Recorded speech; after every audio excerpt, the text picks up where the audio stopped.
Generic greetings and welcome to Science Insanity, a podcast dedicated to bringing my love of science fiction in all its wondrous insanity to you, the viewer. And along for the ride is Steve, the audience stand-in for the layman, a science illiterate. He knows basically nothing, so he's along for the ride to give you the everyman's report and just generally be the comedic support. Say hello, Steve. Hello. The classic intro. I promise you he's more entertaining than this normally. You will never get anything different in that intro.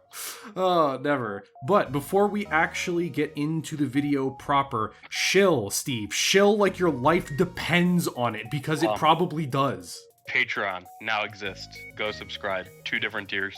Choose whichever one works for you, but give us more money. That was awful. Feed me, please. That was awful. You're fired. You're going back in the basement now. You're not going to get to see the light of day for another month. No, please feed me.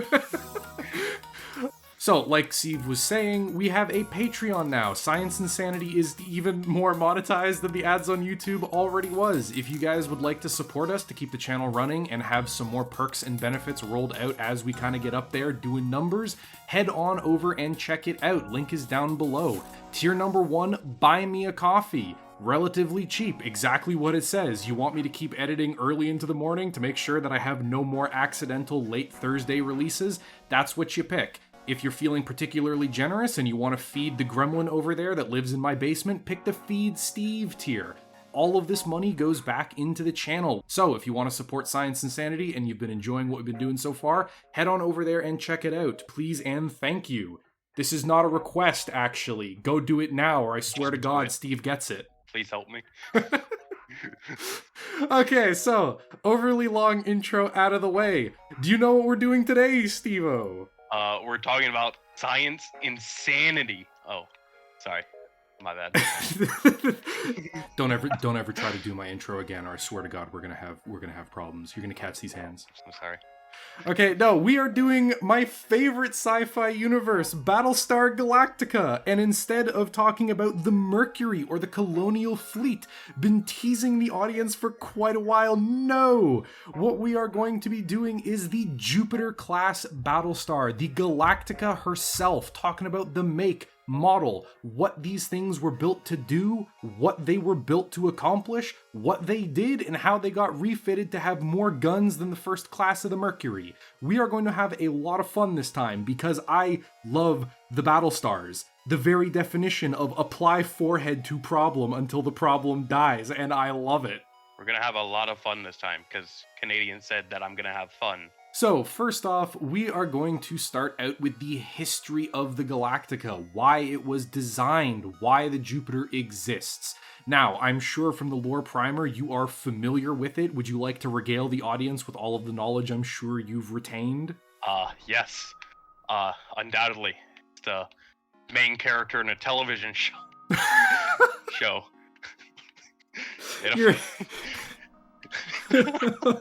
Okay, you're not wrong. It is technically the main character of the Battlestar Galactica television show, both of them, but incorrect. Remember, the Cylons are just horrible ass-grabbing toasters that believe that they're actual living beings. So when it comes to computers... Look, we hate AI here, man. We do. This is organic and human supremacy only on this channel. So, the Cylons are incredibly good at doing incredibly bad things to your computers, unspeakable things to any networked electronics that you may have on your spaceships and stuff, right? So the Jupiter-class battleship was designed to be way, way less advanced than basically all the other ships in the colonial fleet at the time. It is essentially the most modern, ancient Battlestar that humanity could be built. It was They returned to monkey. Yeah, basically returned to monkey. It is a massive slab of armor and missiles and guns. Lots of guns. Unspeakable numbers of guns. And they were designed with very, very dumb systems.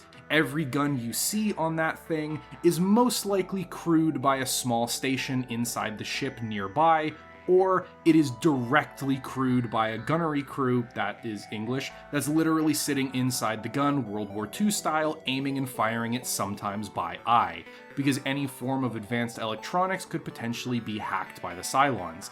In the actual show, I believe there's a moment where they network all of the computers to calculate a FTL jump, and the Cylons very nearly, but Seems like a bad idea, yeah. Yeah, they very nearly break through the firewall and get access to the Galactica, and that would be very, very bad. So they were designed to be really, really dumb. And because they were so big, they were designed as well to fit a whole bunch of different battlefield roles.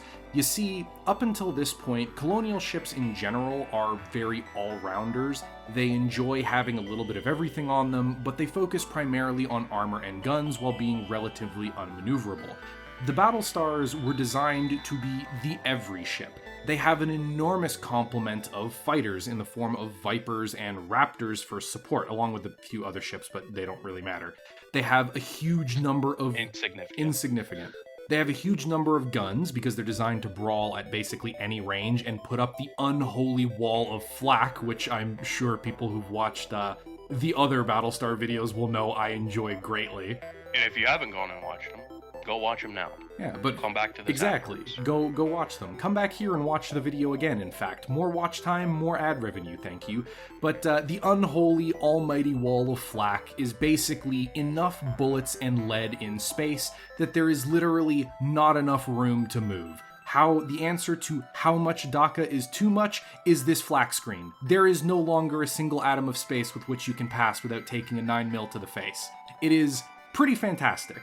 They were also designed with unimaginable amounts of armor and a lot of nuclear missiles because they were essentially supposed to be a fleet unto themselves. You can send them to go do basically anything. You need to go wipe out a Cylon fleet, send a couple of them over. They'll do it just fine. Need them to patrol? They've got long-range fighter and support craft for that. Send them out to the ass end of nowhere. They'll be fine. Need them to hold the center of a battle line? Don't worry. As I mentioned, forehead to problem until problem dies, and because of that great armored prow, just like the Mercury, the good old Jupiter basically started the trend of, I will face tank the sun and there's nothing you can do to stop me. My face is my shield.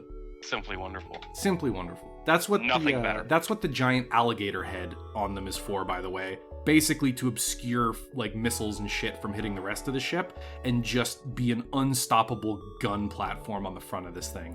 It's fantastic. So the Jupiter was designed as well to basically be semi-political. Now, originally, in the beginning of the first Cylon War, when it became abundantly obvious that our toasters and appliances are rebelling, we might need to do something about that as humanity started the first Cylon War, the Galactica, and more specifically, or more broadly I should say, the Jupiters, were designed to be a political statement. When humanity started signing the Articles of Colonization or Confederation or whatever it was that became the super united space humanity we know and love, they... You know, those articles things. Yeah, those articles. Everyone knows them. Everyone knows exactly what I'm talking about.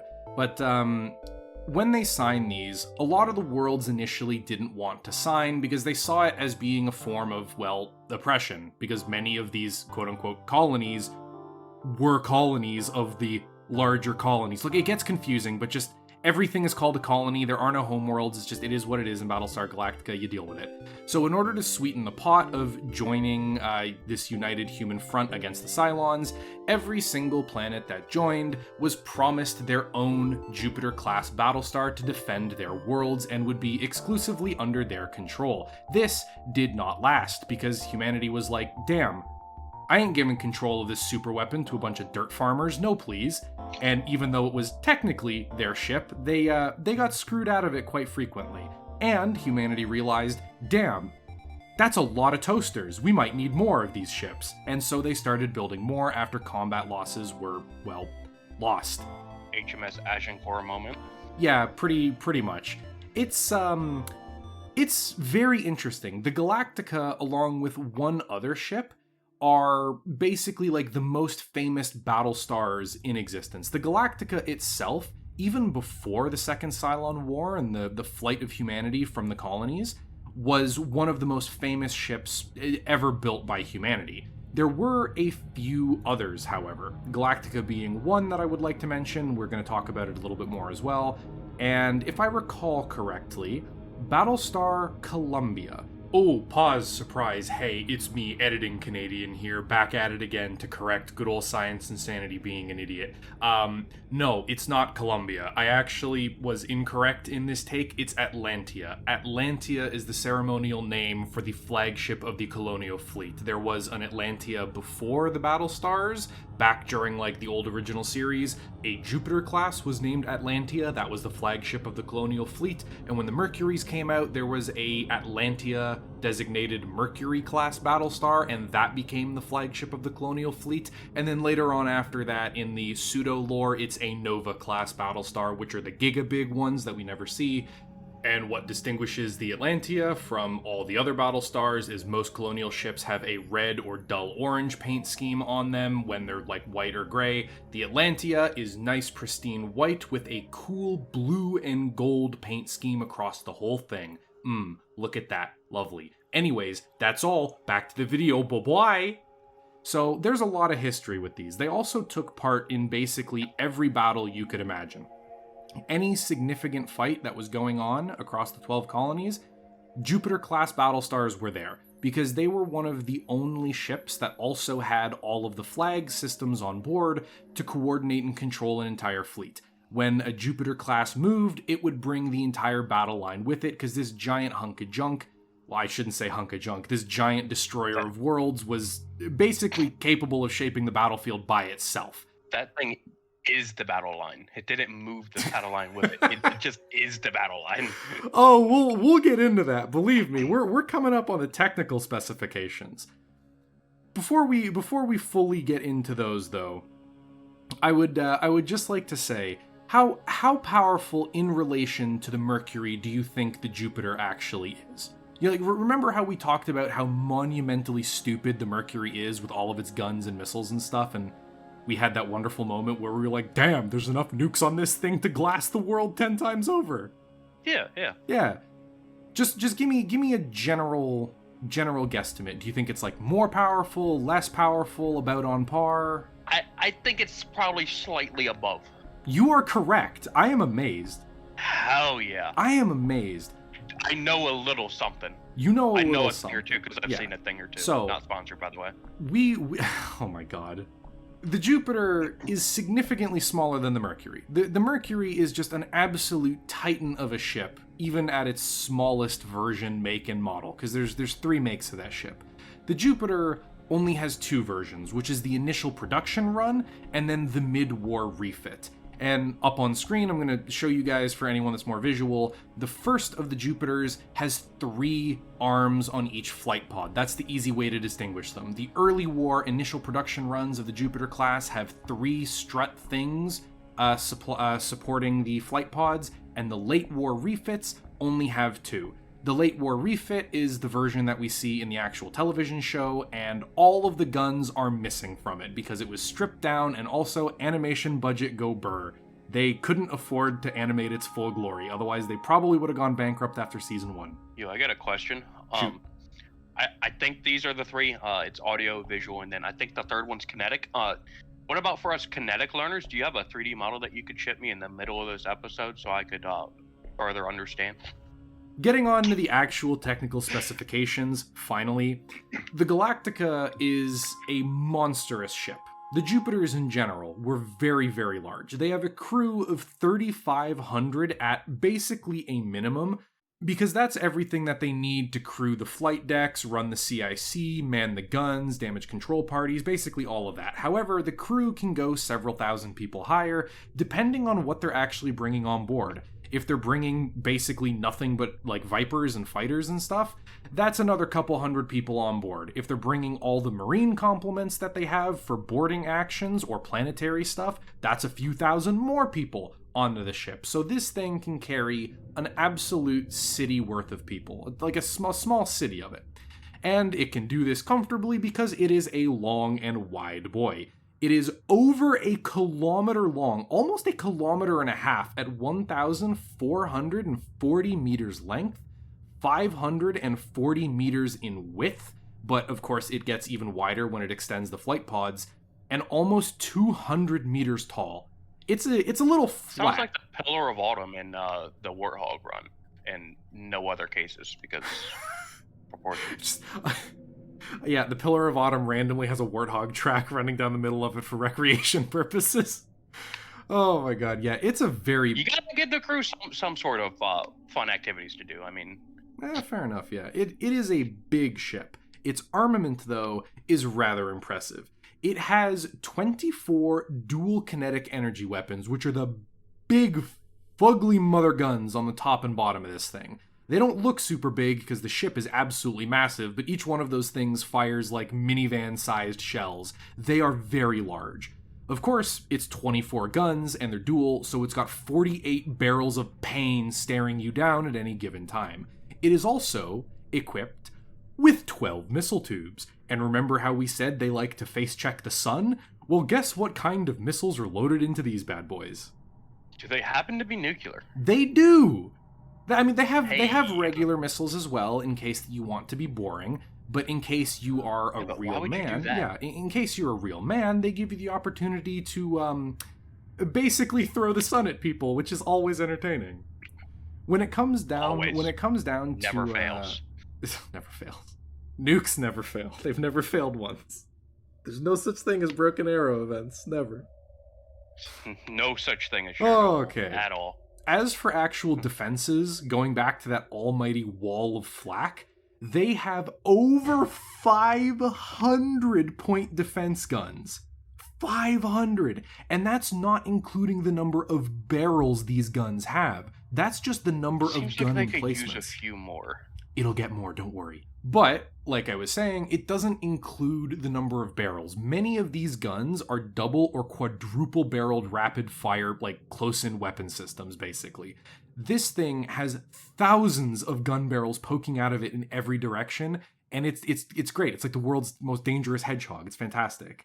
As for actual like aviation, what kind of stuff it carries with it, it has 2 flight decks, obviously, on the flight pods, and they're continuous, so you can fly in one end and out the other, or launch from one side and recover from the other. They're long enough at about 700 meters that you can actually have plenty of space on there to do launch and recovery operations in one flight pod, or launch from one, recover from the other on the non-engaged side of the Battlestar. So it's, very, very ergonomic for the pilots. It has 40 Viper launch tubes in the sides of the flight pod and the sides of the alligator head, which is basically a gun that fires planes. So you know how they have like the steam catapult on real-life carriers and stuff, or the magnetic catapult, whatever it is they're up to now? Mm-hmm. Yeah, it's basically the same thing on the Galactica. It's going to take your plane and it's going to yeet it as hard as it possibly can straight out into space. Going to give you a running start so you don't get blasted straight off the launch strip. That's a fun ride there. They should make a roller coaster out of that. Yeah, I remember... I don't know where I saw it, but I remember that I saw someone did the math on, like, footage, and you're going through, like, 20 Gs of acceleration with how fast these Vipers accelerate based on their size and how fast they're moving and stuff to cannon speeds. Like, you would be paced. Mm-hmm. You would be tomato soup on the back of the cockpit if that's how fast you were actually flung out of it. It's great. Science fiction is great. No, man, they got a G-suit on. They're fine. Oh, yeah, I'm sure. Just squeeze your legs, get that blood up there. Ignore the fact that your bones are currently melting. So they could do basically anything. But what's very entertaining is when we upgrade to the mid-war, or I guess late-war refit, which is just take everything we just talked about and then, like, basically double it. It's fantastic. In fact, I have to find an image for you because it is just covered in guns. There are so many guns. Look at all of the guns. So, as you can see, compared to the first and second images, the first image is like, yeah, that's a respectable number of guns. You got a couple on the top, you got a couple on the bottom, you got some of them in the alligator head. It is what it is, right? Main firepower, understandable. The second one is basically what I imagine most people do in Kerbal Space Program, just, I need more of this. Control-C, Control-V repeatedly until you eventually cover the entire goddamn thing in whatever it was you were trying to do. It's the US in World War II with AA guns. If there's an open spot, put a gun there. Exactly. Literally. All of those small shapes, those are more anti-aircraft batteries. They just strap them on literally everywhere. It's amazing. There are so many guns. So, the main guns have basically doubled. We went from 24 to 40 double-barreled main cannons. Most of them are stacked up on the top there, as you can see, with a few more in the nose and a few more on the ventral side of the actual ship. It still only has 12 missile tubes, which is unfortunate. I would have preferred maybe like 100 more, you know? But for defenses, it has gained literally like 200 guns on the top. It already had like 600 guns basically for point defense and anti-fighter duty, and let's just slap like another 200 more on there. Let's like 40% more guns. That seems about right. You see, the issue was too much projectiles were getting through. The Galactica got hit by a missile once. Can't be having that. It will not happen again. Bolster those defenses. Someone looked at us aggressively. I don't ever want to experience that again. Kill them. More guns. You will also notice that the late war refit is super up-armored. Compared to the original one, which was rushed out of production relatively quickly and had noticeable gaps in its armor, the late war one is just absolutely covered. The Mercury has basically a seamless, flawless armor scheme from bow to stern, and it's much more heavily armored than the Jupiter was. But this late stage, you can kind of see more about the heavy armor and the design principles that is going to lead into the Mercury. Kind of more of this heavy, forward-facing firepower, as a lot of those extra guns and armor was also put on the alligator head, and kind of angled in such a way where they can all be fired almost directly forward. Unless you're coming at it from behind, I mean, then... Yeah, that's true. You're pretty good, but... I mean, again, apply forehead to problem, not back of head. You're making a mistake if that's what's going on. So, aside from all of that, right, this is something I wanted to bring up just because it confuses the hell out of me. All the information on the Jupiter consistently says that this thing has 6 engines, and I'm going to be entirely honest with you. I am not sure about that, because I've seen a lot of this ship, whether it be like television show, whether it be spin-offs, whether it be games, whether it be official canon artwork. This big son of a bitch has 4 engines, 2 on the top, 2 on the bottom. Everyone can see it. It's right there. It's obvious. You got 2 internal somewhere that, you know, just simply don't get hit. It's just is it 6 of the same engines? Does it specify that, or? Yeah, they're the same model of nothing. engine. Yeah, it says it's got 6 of them. Now here's the thing: when you're looking at it from the back, right? When you the way that a Cylon should have been looking. when you're hitting it from the back, right? You see here. You see how you can, like, this is very clear that there's 2 other big engines in the main section of the hull there, along with the 4 outer engine pods, right? Like, you can see the indents there, but they don't fire, you know what I mean? Like, I swear to God, I've seen this ship so much on screen and stuff, and those 2 center engines are almost never firing, to the point where I don't know if people, like, I feel like even the people that work on the series don't know that they're there. They just, like, forget that they're there. They model them, but they're never working. They very well could, but I'm going to come up with a actual explanation for this that will work in lore. We're going to go, because those 2 engines, it moves well enough as is. It doesn't need to. So they only engage them when they absolutely need extra speed, or the other engines start to fail. Because those are the 2 most protected engines on the ship. So, I mean, you only use those when absolutely necessary, I guess. I don't know. I'm gonna be honest, that was fucking amazing. How did you come up with something so intelligent? Somebody must have fed you recently. The Patreon must be catching steam. I go to school to be an engineer, so, I mean, before I was locked in your basement, I do have a little bit of engineering experience. Yeah, that's a really, really good explanation for that, actually. Good job. You get an extra hamburger tonight. Yeah. Might gain a pound, yes. So that's... Please feed me. Please feed. Alms for the hungry, please. So with a lot of those technical specifications out of the way, let's talk a little bit more about what the Jupiters did during the war, and a little bit more about the Galactica herself, because these things are fantastic. Firstly, we've got a few things.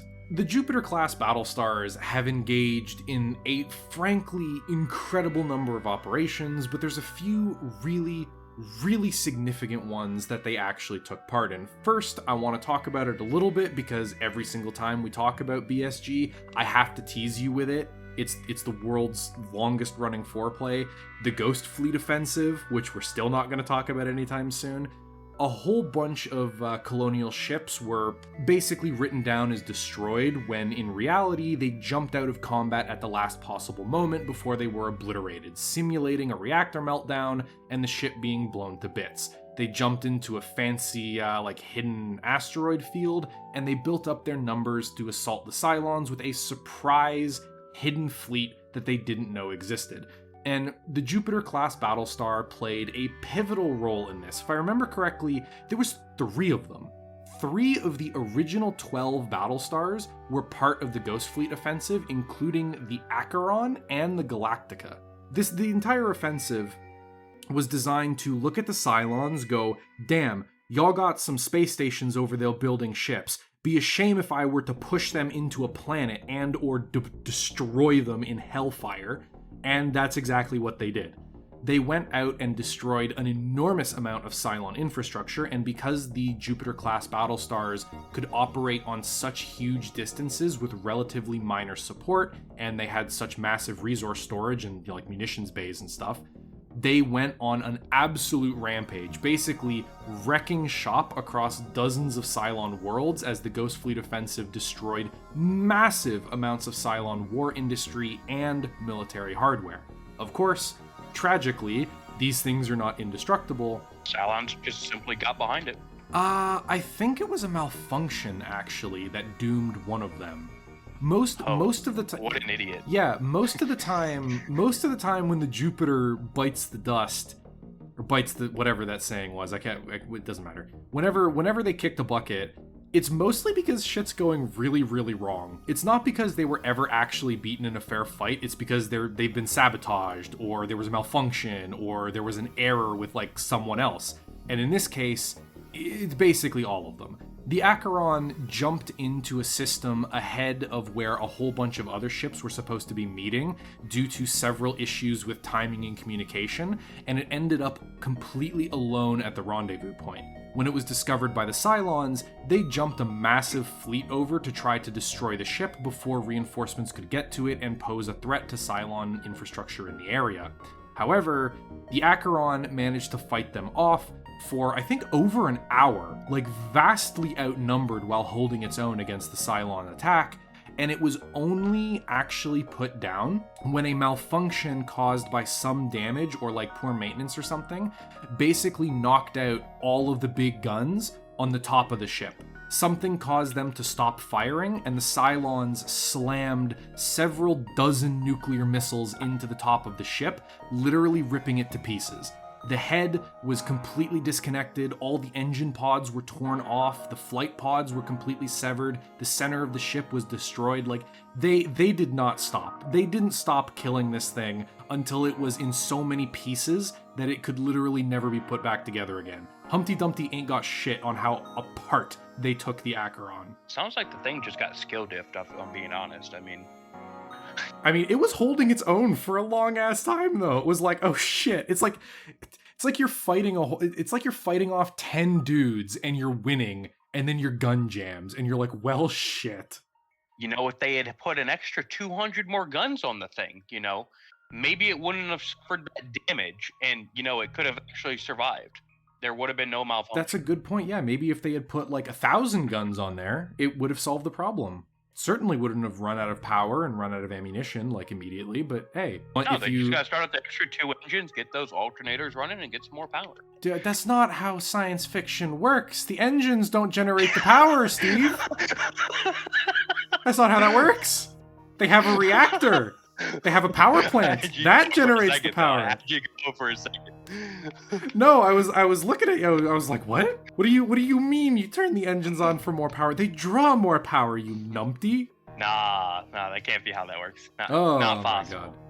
My God. It's plain insanity. Yeah, another really significant battle that the Jupiter took part in, almost exclusively actually, this was only Jupiter-class Battlestars, was Operation Raptor's Talon. And this was an incredibly weird colonial military operation which took place in the final year of the Cylon War, right before the armistice was actually signed.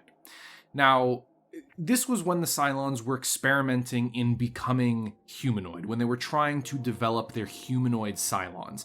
And the Colonials actually learned about these cybernetic and these genetic experiments that the Cylons were conducting. However, they didn't understand exactly what they were working on, otherwise the Cylon infiltration probably never would have worked when the Second Cylon War ended in 5 minutes after it started.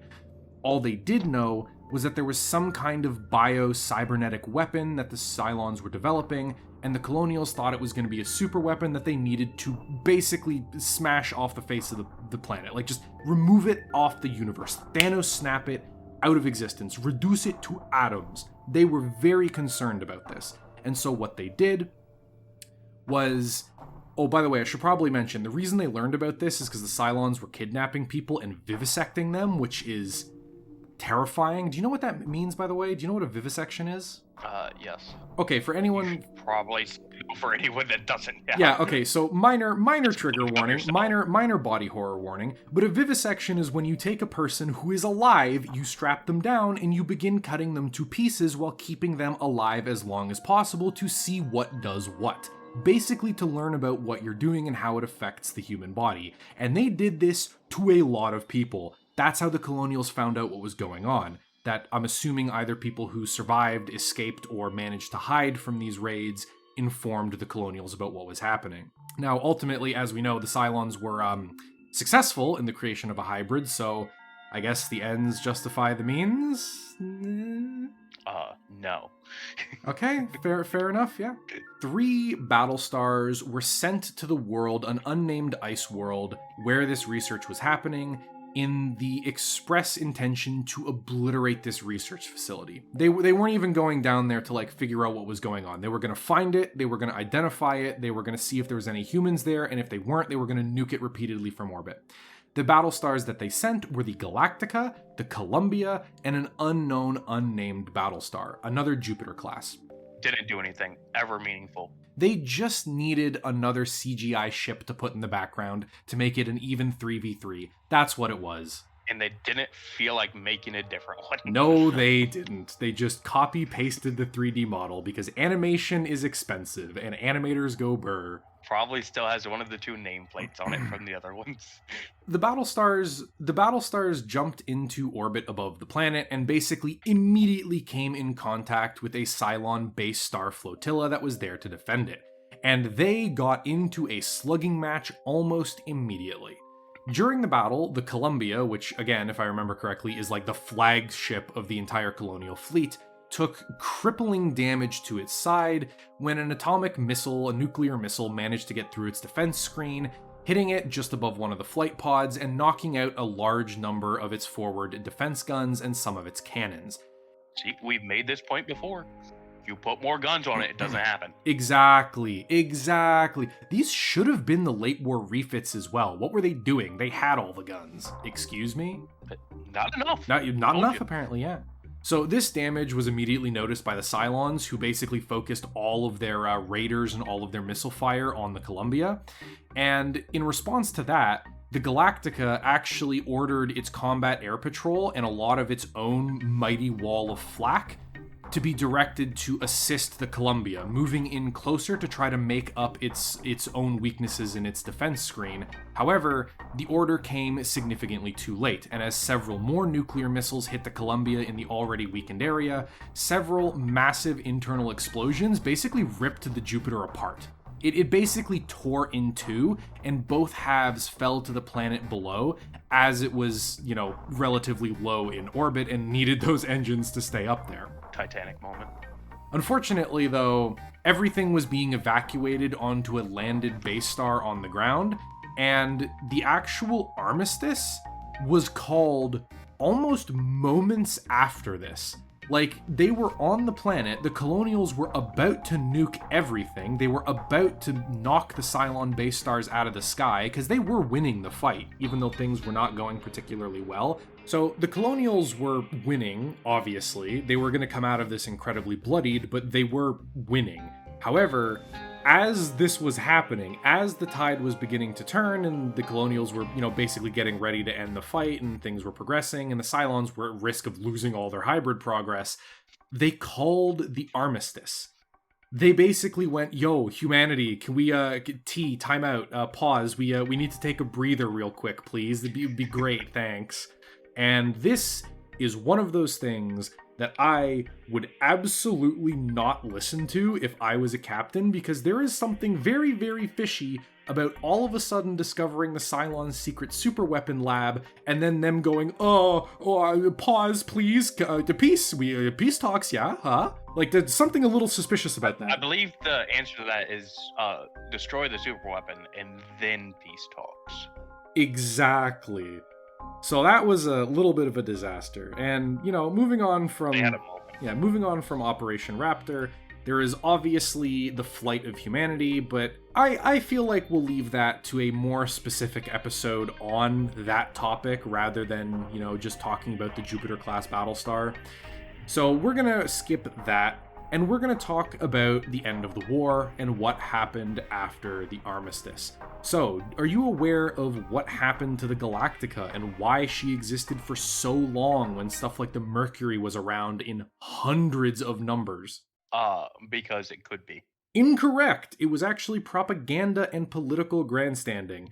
You see, the Galactica, like I said, was around from the very beginning of the Cylon War right to the very end. It was like the second or third Jupiter that was ever built, and it was from literally moment one already doing high-end combat operations, high-intensity fights all across the 12 colonies.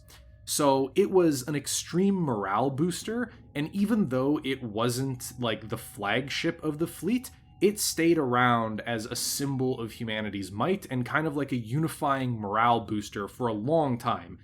It, of course, was semi-decommissioned at the end of the war, basically reduced down a little bit in its armament and its operational requirements and stuff to make it a little bit easier to use, as the Mercury and the Valkyrie-class Battlestars were beginning to come out in larger numbers, and they didn't really see a need to have the Galactica be super combat ready. And it actually persisted in this state for years more before eventually the cost of running it became just way too high. The new administration came in and they looked at the budget and they were like, oh god, we have like 10,000 new Battlestars. Where can we cut budgets? Okay, we've already cut healthcare and veterans benefits. Let's get rid of our old stuff as well. And that's... It basically was just like the Iowas, is what I'm hearing. What they decided to do is, instead of scrapping it like all the other Jupiter classes that had come before, because it was the last surviving one by this point. It was basically the last relic of the first Cylon War that was like still around. All the old Vipers and Raptors and stuff were also being phased out for new like Mark 7, Mark 2 variants and stuff, right? So what they did was they were going to convert it into a museum and a gift shop. They unloaded all of the ammunition, started stripping off most of the armor and stuff from it because the armor's valuable. Why would you just leave it on there? Use it to reinforce something else. It's still good. But what they did was they took one entire flight pod and they stripped out the entire flight deck and all the stuff from it, and they converted it into a museum, which is really cool because both ends had glass windows and stuff up on them that you could look out into space with. And on the inside, they had models of, like the Jupiter class of old colonial style cruisers and frigates and stuff before the Cylons. They had a whole bunch of models of Cylon ships and raiders. And I believe they actually had an actual Cylon raider, first generation, and a colonial Viper that were in this museum, like hanging from the ceiling. That Viper, as far as I know as well, later on in the series, it was actually moved somewhere else. And it was like the central focal point hanging in the center of a bar. They built like a bar on board this thing in there for people to use, and they built a whole bunch of alcohol stills in it so they could make their own booze on the Galactica. It's great. Oh, yeah. Yeah. And they were planning on basically just leaving it up in perpetuity in orbit, docked to a huge-ass space station for people to go take a tour through it, visit the gift shops, see the history of the first Cylon War, and walk the halls of one of the most acclaimed ships to ever fight under the flag of humanity. So this thing is actually just the Iowas. Okay. Pretty much, yeah. And it was that was what the Galactica's destiny was supposed to be, to just in perpetuity serve as a monument, memorial, and gift shop for all the people that served and died during the First War. No better way to honor them. And that is basically the end of the Jupiter-class Battlestar. The only other stuff we could cover delve basically into the flight from humanity, the notable battles like the Battle of the Tilium asteroid, the Battle at New Caprica, the Battle of the Colony. All of that kind of stuff is more to be covered during an overview of the actual series. I think I might actually make Steve watch it with me so he can really understand how amazing this show is. Subscribe to the Patreon to watch the watch-along. I don't think we're doing a watch-along. You have to pay to watch it. Whoa. I'm just talking about us watching it. Okay. And then putting the video up there. And yeah, that's pretty much that's pretty much it. That's the end of the video. Once again, shilling for the Patreon. If you want to support Science and Sanity and help us build towards getting some new stuff like artwork and merchandise up, if you would be interested, mostly artwork coming in the future, then yeah, go sub to the Patreon. Let's get some money going. I'm a greedy capitalist now. Give me your money. One other thing we would like to ask y'all about. Would y'all like to see videos of us gaming on this channel, or would you like to have it on another one? This is another excellent point. So I do have my main channel. This one is quickly catching up and is probably gonna like supersede it soon. Main quote unquote channel where I do video game stuff. If you would be interested in seeing content around the Mech Warrior games, Dark Tide, 40k stuff, along with, you know, good like old classics like Star Wars Empire at War, stuff like that, let us know if you'd like to see that on the channel. If you're interested in it, but you don't want to see it interfere with all of the lore stuff that we got going on, which I'm kind of in that boat, then let us know if you'd be interested in seeing more of it on the second channel or on Twitch. And if you'd like links to everything, it is all down, clearly labeled in the comment section, in the description of the video below. Why not both? Why not? You know what? Fair enough. Pin a comment. Why not both? Yeah, I will make a comment and then pin that as well. I'm Raid Shadow Legends now. I'm going to plaster you with advertisements and beg for your money literally on every screen you look. Let's go. Not sponsored, by the way. Yet. Not sponsored yet. They sponsor everyone. We'll get there eventually. Once we're shilling for Raid, that's how you guys know that we've made it big time. Okay, yeah, that's pretty much everything. It's in our dream to be sponsored by Raid Shadow Legends. Okay, that's pretty much everything. I hope you enjoyed it. Bye-bye.